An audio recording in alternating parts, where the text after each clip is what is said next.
तपाईहरुलाई मेरो च्यानलमा आज चाहिँ हामी कम्प्युटर साइन्सको क्लास 10 को कम्प्युटर साइन्सको युनिट 1 को च्याप्टर 1 टेलिकम्युनिकेसन भन्ने पाठमा रहेका छौं। यो पाठलाई चाहिँ यो टेलिकम्युनिकेसन भन्ने च्याप्टरलाई चाहिँ आजको क्लासमा मैले पूर्ण रूपमा बुझाउने कोसिस गर्ने छु। यदि तपाईहरुले यो भिडियोलाई हेर्नु भयो भने अन्तिमसम्म तपाईले यो च्याप्टरबाट आउने जुनसुकै क्वेशनको उत्तर आँखा चिम्लेर दिन सक्नुहुनेछ। तर क्लास सुरु हुनभन्दा पहिला म तपाईहरुलाई सानो अनुरोध गर्छु कि तपाईहरुले सबैले एउटा कापी र पेन लिएर बस्नुस्।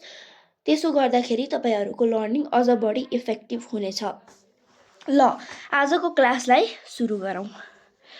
हामी चाहिँ टेलिकम्युनिकेसनमा रहेका छौं। पहिला सुरुमा चाहिँ हामीले कम्युनिकेसन पढ्नुपर्ने हुन्छ, त्यसपछि टेलिकम्युनिकेसन पढ्नुपर्ने हुन्छ र त्यसपछि चाहिँ डाटा कम्युनिकेसन पढ्नुपर्ने हुन्छ। र इन्ट्रोडक्सन टु कम्युनिकेसन। कम्युनिकेसन भनेको चाहिँ के हो त? Communication is the process of exchanging ideas, data and information between people or devices. Communication भनेको चाहिँ एउटा यस्तो प्रोसेस हो नि जसमा चाहिँ आइडियाज, डाटा, इन्फर्मेसनहरू मान्छे बीच र डिभाइस बीच चाहिँ एक्सचेन्ज गर्न मिल्छ। कुनै पनि डाटा, कुनै पनि इन्फर्मेसन, कुनै पनि आइडियालाई मान्छे बीच वा डिभाइस बीच एक्सचेन्ज गर्ने, ट्रान्सफर गर्ने प्रोसेसलाई नै कम्युनिकेसन भन्ने गरिन्छ। नेपालीमा सामान्य रूपमा बुझ्दाखेरि यो सूचना आदान प्रदान गर्नु जस्तै हो।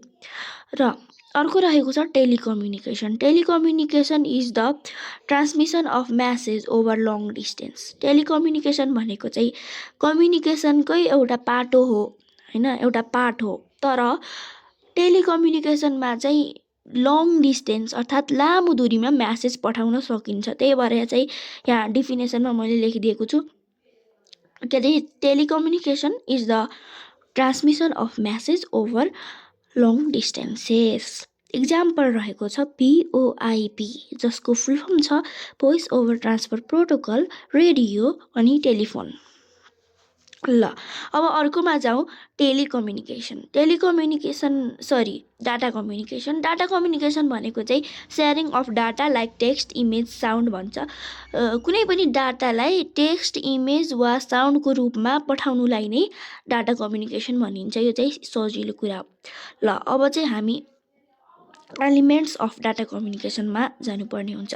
एलिमेन्ट्स अफ डाटा कम्युनिकेसन भनेको चाहिँ डाटा कम्युनिकेसनको लागि चाहिने तत्त्वहरू, एलिमेन्ट्सलाई चाहिँ नेपालीमा तत्त्वहरू भन्ने गरिन्छ। चाहिने तत्त्वहरू के हुन् त भन्ने कुरा नै डाटा कम्युनिकेसनका एलिमेन्ट्सहरू है। अब ती एलिमेन्ट्सहरूलाई चाहिँ हामीले यस प्रकार पढ्न सक्छौँ। फर्स्टमा हुन्छ डाटा वा म्यासेज। डाटा वा म्यासेज भनेको चाहिँ सबभन्दा मेन सोर्स भयो। त्यही भएर मैले यतापट्टि साइडमा इन्फर्मेसन टु बी सेन्ट, कुनै पनि डाटा अथवा कुनै पनि इन्फर्मेसन, कुनै पनि आइडिया जुन चाहिँ हामीले सेन्डरलाई पठाउनु पर्ने हुन्छ त्यसैलाई नै भनिन्छ डाटा वा म्यासेज। अनि त्यसपछि रहेको छ सेन्डर। सेन्डर भनेको चाहिँ अब हामीले कसैलाई म्यासेज पठायौँ, म्यासेन्जरबाट कसैलाई म्यासेज पठायौँ भने त्यहाँ चाहिँ हामी सेन्डर भयौँ। Sender is the person who sends data. त्यही भएर मैले साइडमा सेन्ड्स डाटा लेखिदिएकी छु। ल अर्को रहेको छ मिडियम। मिडियम भनेको चाहिँ पाथ अफ द डाटा भनेको कुन मिडियमबाट, कुन चिजबाट चाहिँ, कुन माध्यमबाट चाहिँ डाटा पठाइएको छ। जस्तै हामीले म्यासेन्जरबाट डाटा पठायौँ भने म्यासेन्जर चाहिँ मिडियम भयो। यहाँ साइडमा केबल अर एयर पनि मैले लेखिदिएकी छु। अर्को रहेको छ रिसिभर। रिसिभर भनेको चाहिँ हामीले कसैलाई म्यासेज पठायौँ भने त्यो म्यासेज पढ्ने व्यक्ति नै रिसिभर हो। रिसिभर भनेको त्यो मान्छे हो जसले चाहिँ डाटा रिसिभ गर्छ। त्यसैले मैले यहाँपट्टि रिसिभ्स डाटा भनेर लेखिदिएको छु। अर्को रहेको छ रुल्स अफ कम्युनिकेसन, जसलाई चाहिँ प्रोटोकल भन्ने गरिन्छ। प्रोटोकल भनेको चाहिँ नीति नियम जस्तो हो कि जसमा रहेर, जसलाई आधार मानेर चाहिँ हामीले कम्युनिकेसन गर्नुपर्ने हुन्छ, सूचना आदान प्रदान गर्नुपर्ने हुन्छ। अर्को रहेको छ modes of data transmission. Data ट्रान्समिसनका मोडहरू ती के हुन् त भन्दाखेरि सिम्प्लेक्स मोड अनि डुप्लेक्स मोड। एउटा भयो सिम्प्लेक्स मोड, अर्को भयो डुप्लेक्स मोड। सिम्प्लेक्स मोड भनेको चाहिँ ओन वे कम्युनिकेसन ओन्ली भनेर मैले यहाँ लेखिदिएकी छु नि, ओन वे कम्युनिकेसन मात्रै हुन्छ सिम्प्लेक्स मोडमा। जस्तै रेडियो वा टिभी होइन, रेडियोमा चाहिँ समाचार आइरहन्छ नि, समाचार हामीले सुन्न मात्रै सकिन्छ नि, त्यसले हामीले रेस्पोन्स त गर्न सक्दैनौँ। त्यसमा हामीले भनेका कुराहरू त समाचार सुनाउने व्यक्तिले त सुन्न सक्दैन। त्यही भएर चाहिँ यो ओन वे कम्युनिकेसन ओन्ली भनेर चाहिँ यसको डिफिनेसन लेख्न सकिन्छ। र मैले यहाँ तलपट्टि लेखिदिएकी छु नि, नो रेस्पोन्स फ्रम रिसिभरबाट केही पनि रेस्पोन्स आउँदैन। अर्को रहेको छ डुप्लेक्स मोड। डुप्लेक्स मोड भनेको चाहिँ टु वे कम्युनिकेसन भयो। टु वे कम्युनिकेसन भनेको चाहिँ जस्तै फोन भयो होइन, हामीले यताबाट म्यासेज पठायौँ र उताबाट पनि रिप्लाई आउन सक्छ भने त्यो टु वे कम्युनिकेसन भयो।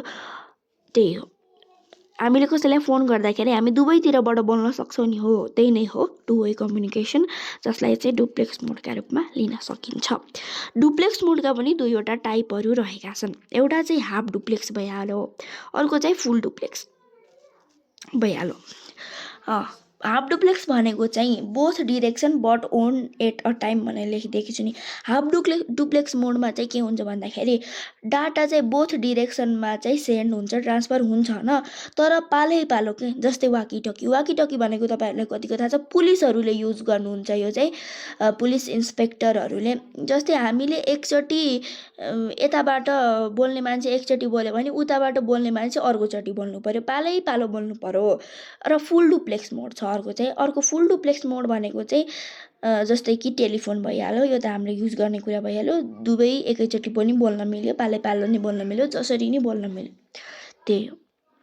र अर्को इम्पोर्टेन्ट कुरा रहेको छ ब्रोडब्यान्ड भनेको त अहिलेको जेनेरेसनमा एकदमै इम्पोर्टेन्ट कुरा हो। अहिलेको यो 21औँ शताब्दीको युगमा भनौँ न एकदमै इम्पोर्टेन्ट कुरा हो। यो चाहिँ एउटा हाई स्पिड इन्टरनेट कनेक्सन हो। धेरै यसको स्पिड चाहिँ यस्तो फास्ट हुन्छ नि, यस्तो खतरा हुन्छ कि यो। र फिचर्सहरू छन् यसका एकदमै इम्पोर्टेन्ट। फास्ट कनेक्सन भइहाल्यो एउटा अलवेज कनेक्टेड, एउटा चाहिँ सपोर्ट्स मल्टिपल डिभाइसेस भइहाल्यो, एउटा चाहिँ हाई स्पिड। र यी फिचर्सहरू चाहिँ हामीले कण्ठ पार्नुपर्ने हुन्छ है। यो चाहिँ एससीईमा धेरै सोधिने क्वेसन मध्ये पर्छ है। ल अब अर्कोमा जाउँ, टाइप्स अफ ब्रोडब्यान्डका चाहिँ टाइप्सहरू धेरै रहेका छन्। यहाँ हेर्न सक्नुहुन्छ तपाईँहरूले 9वटा टाइप्सहरू रहेका छन्। यसलाई चाहिँ हामीले पालै पालो पढ्नेछौँ। फर्स्टमा रहेको छ डिएसएल भनेको चाहिँ digital subscriber line. DSL is a type of यहाँ चाहिँ मिस्टेक भएछ। DSL is a type of broadband which allows users to use phone and internet at the same time हो। DSL is a type of broadband which allows users to use phone and internet at the same time। DSL भनेको चाहिँ एउटा यस्तो टाइपको broadband हो जसले चाहिँ हामी युजर्सहरूलाई एकैचोटि फोन र इन्टरनेट चलाउन अलो दिन्छ। अर्को रहेको छ ADSL। ADSL is a type of broadband where downloading speed is faster than uploading speed भन्न सकिन्छ। ADSL भनेको चाहिँ एउटा यस्तो टाइपको ब्रोडब्यान्ड हो जहाँ चाहिँ अपलोडिङ स्पिड भन्दा डाउनलोडिङ स्पिड फास्टर हुन्छ। अर्को रहेको छ cable broadband. Cable broadband is the broadband which runs through coaxial cables. Cable broadband चाहिँ एउटा यस्तो प्रकारको ब्रोडब्यान्ड हो जहाँ चाहिँ कोएक्जियल केबल्स मात्र युज हुने गर्छ। अर्को रहेको छ स्याटेलाइट ब्रोडब्यान्ड। स्याटेलाइट ब्रोडब्यान्ड भनेको चाहिँ के भन्दाखेरि It is a type of broadband which runs through via satellites and are useful in remote areas। Area छुट्टै छ, रिमोट एरियाज लाइक माउन्टेन एरियाजहरूमा चाहिँ यो युज हुन्छ। र ह्युमन मेड त्यो सेटेलाइटहरूबाट चाहिँ यो रन हुन्छ। अर्को छ fixed wireless broadband. Fixed wireless broadband is the type of broadband which that uses radio signals to provide internet without cables। यहाँ थोरै टाइपिङ मिस्टेक भएको छ। It is a type of broadband which uses radio signals to provide internet without cable। Fixed wireless broadband भनेको चाहिँ एउटा यस्तो टाइपको broadband हो जहाँ चाहिँ रेडियो सिग्नल्सहरू युज गरिन्छ इन्टरनेट प्रोभाइड गर्नको लागि, त्यो पनि विदाउट केबल। अर्को रहेको छ वाइम्याक्स भनेको चाहिँ एउटा वायरलेस ब्रोडब्यान्ड हो। त्यही हो वायरलेस ब्रोडब्यान्ड हो यो। एउटा जसले चाहिँ इन्टरनेट टेक्नोलोजी प्रोभाइड गर्छ। त्यही हो। र मोबाइल ब्रोडब्यान्ड रहेको छ 7 नम्बरमा। 3G 4G 5G भनेर मैले यहाँ ब्र्याकेटमा राखिदिएकी छु। यो मोबाइल ब्रोडब्यान्ड त हामीले युज गर्ने ब्रोडब्यान्ड नै भइहाल्यो। It is a type of wireless internet that works through mobile networks हो। यहाँ अरो लेखेछ, टाइपिङ मिस्टेक भएछ। यहाँ चाहिँ थ्रो हो, थ्रो मोबाइल नेटवर्क्सबाट चल्ने वायरलेस इन्टरनेट नै मोबाइल ब्रोडब्यान्ड हो। अर्को रहेको छ wifi broadband. Wifi broadband is a type of broadband that uses wireless signals to connect devices. Wifi broadband भनेको चाहिँ हामीले दिनदिनै युज गर्ने चिज भइहाल्यो। यो चाहिँ एउटा टाइप अफ ब्रोडब्यान्ड हो जहाँ चाहिँ वायरलेस सिग्नल्सबाट डिभाइसलाई कनेक्ट गरिने हुन्छ। अर्को रहेको छ fibre optic broadband. Fibre optic broadband भनेको चाहिँ एउटा फास्ट अनि रिलायबल ब्रोडब्यान्ड हो जसले चाहिँ इन्टरनेट प्रोभाइड गर्छ, त्यो पनि फाइबर केबलबाट, अनि लाइट सिग्नल युज गर्छ यसले चाहिँ। त्यसैले मैले लेखिदिएकी छु, it is a fast and reliable broadband that provides internet through fibre cables using light signals. अर्को रहेको छ थ्रोपुट। थ्रोपुट पनि एउटा इम्पोर्टेन्ट कुरा हो। थ्रोपुट को या डिफिनेसन जस्तो चाहिँ मैले लेखिदिएकी छु, actual data successfully transfer. Throughput भनेको चाहिँ एउटा इन्टरनेट कनेक्सन हो जहाँ चाहिँ एक्चुअल डाटा सक्सेसफुल्ली ट्रान्सफर हुने गर्छ। अर्को रहेको छ यहाँ थ्रोपुटको फिचर्सहरू रहेका छन्। एउटा चाहिँ मेजर्ड इन एमबिपिएस छ, एउटा चाहिँ डिपेन्ड अन नेटवर्क छ, अर्को चाहिँ एक्चुअल डाटा ट्रान्सफर छ, एउटा चाहिँ affected by hardware and software छ। यसलाई चाहिँ तपाईँहरूले ध्यान दिनु होला। अर्को रहेको छ mobile network generation. Mobile network generation त मैले भनिराख्न पर्ने कुरा होइन, यो त हामीले सबैले जानेको कुरा हो। एउटा छ 3G, एउटा छ 4G, एउटा छ 5G। 3G चाहिँ 2G भन्दा अलिकति फास्ट हुन्छ, यसले चाहिँ भिडियो कलिङहरू अलो गर्छ अनि यसको स्पिड चाहिँ मोडरेट हुन्छ। अर्को रहेको छ 4G। 4G भनेको चाहिँ एउटा यस्तो जेनेरेसन, यस्तो टेक्नोलोजी हो, 4th जेनेरेसन, जसको चाहिँ हाई स्पिड हुन्छ, इन्टरनेट स्पिड हाई हुन्छ र यसले चाहिँ एचडी स्ट्रिमिङ गेमिङहरूलाई अलो गर्छ र यसको कल्सहरू चाहिँ बेटर हुन्छ। अनि 5G भनेको 5th जेनेरेसन, जुन चाहिँ भेरी हाई स्पिड भनेको छ, जसको चाहिँ स्पिड चाहिँ भेरी हाई हुन्छ र यसले चाहिँ ढिलाइ गर्दैन। त्यसले मैले लेखिदिएको छु लो लेटेन्सी र सपोर्ट्स आइओटी एन्ड भिआर। यसले चाहिँ भर्चुअल रियालिटी जस्तो कुराहरूलाई सपोर्ट गर्छ।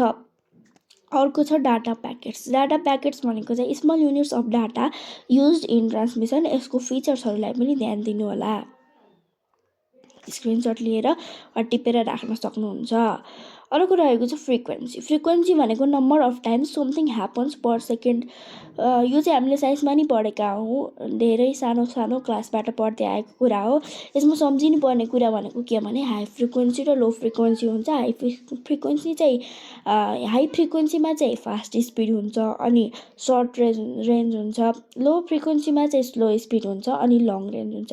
इक्जाम्पलको लागि मैले यहाँ लेखिदिएको छु 4G भनेको चाहिँ 800देखि 1800 मेगाहर्ज युज हुने फ्रिक्वेन्सी युज हुने गर्छ 4Gमा चाहिँ। 5Gमा भनेको चाहिँ भेरी हाई फ्रिक्वेन्सी हुन्छ।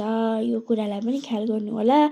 र आजको यो भिडियोमा हामीले यत्रो धेरै कुराहरू पढ्यौँ। तपाईँहरूले सबै कुरा बुझ्नुभयो होला भन्ने चाहिँ आशा छ। र लास्टमा जाँदै एउटा क्वेसन पनि सोधिहालेँ मैले। आजको यत्रो कुराहरू पढेपछि चाहिँ तपाईँहरूले यो क्वेसनको एन्सर पनि कमेन्टमा लेख्नु होला। क्वेसन रहेको छ, हामीले चलाउने इन्टरनेट जुन हुन्छ नि त्यो कुन मोड अफ ट्रान्समिसन हो? हामीले चलाउने, घरमा चलाउने इन्टरनेट हुन्छ नि त्यो चाहिँ कुन मोड अफ ट्रान्समिसन हो? त्यो चाहिँ कमेन्टमा लेख्नु होला। मैले जसको मिल्छ त्यसको कमेन्ट चाहिँ पिन गरिदिनेछु। र आजको लागि यति नै। अर्को क्लासमा भेटौँला। अर्को क्लासमा चाहिँ मैले यसको इम्पोर्टेन्ट क्वेसनहरू पनि राखिदिनेछु। धन्यवाद।